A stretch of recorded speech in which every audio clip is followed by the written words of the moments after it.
Well, Madam Web has arrived, so let's dive into a spoiler-free review of Sony's latest adventure in the Spider-Man universe. Let's take a couple minutes to talk about the movie, what actually worked well in the movie because there were some great parts, what didn't, and where Sony is likely to go with their overall Spider-Man franchise moving forward. Now, before we do that though, make sure you hit that like and subscribe button and ring that bell for all the updates. We do daily Marvel and DC videos. We're going to try to be your place for all the superhero news, but we're going to bring it to you truthfully and transparently so you're really in the know.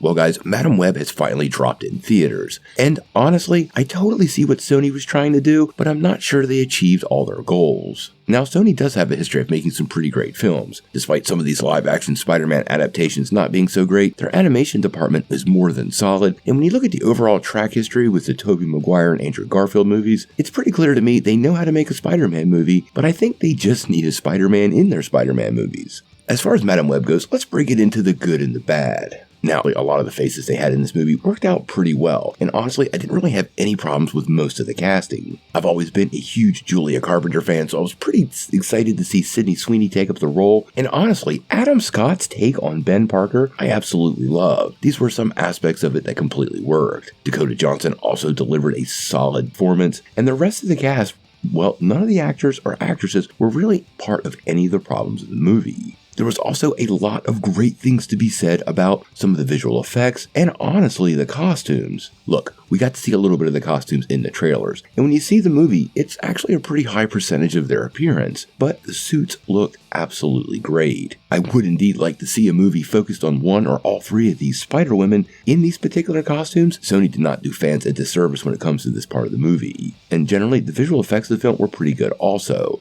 There was a lot of what we would call spider action, all of which will work, and the movie kept itself pretty grounded because basically the core characters were more or less mostly powerless or unable to control their powers for most of the movie. Now, when we did get to see their powers though, that did work. The appearances of the Spider-Women in action, all their powers were pulled directly from the comics, and more importantly, the way Sony brought Madam Web's powers to life, that's probably the highlight of the movie. The way they manifested precognition on screen, kind of repeating scenes, totally worked. And we actually felt the confusion that Dakota Johnson's character, Cassandra Webb, was totally feeling in the movie. This is one area where Dakota Johnson kind of shined, and we definitely felt the anxiety that her character was going through for the better part of the film. Now, with all that said, you've probably heard a lot of negative things about the movie, and some of it really is kind of true. I actually called it a bit of a hot mess on Twitter, and well, maybe that was a bit too far, but there were several big problems with the film. First and foremost, it was pretty clear there was a lot of reshoots and reshuffling done with this film. It's often very apparent in the final product when the studio is changing their mind constantly, and we have heard a lot of behind-the-scenes rumors that they shifted the time frame from the 90s to the early 2000s, they had a lot of characters come in or out of the movie that were eventually removed in the editing room, and that most of the script wasn't even seen by the actresses before the film, suggesting there were a lot of rewrites going on all the way up to the day of production. This was pretty apparent through the whole film, and some of it really did kind of feel cobbled together, despite some pretty clear efforts of them trying to smooth the whole thing out.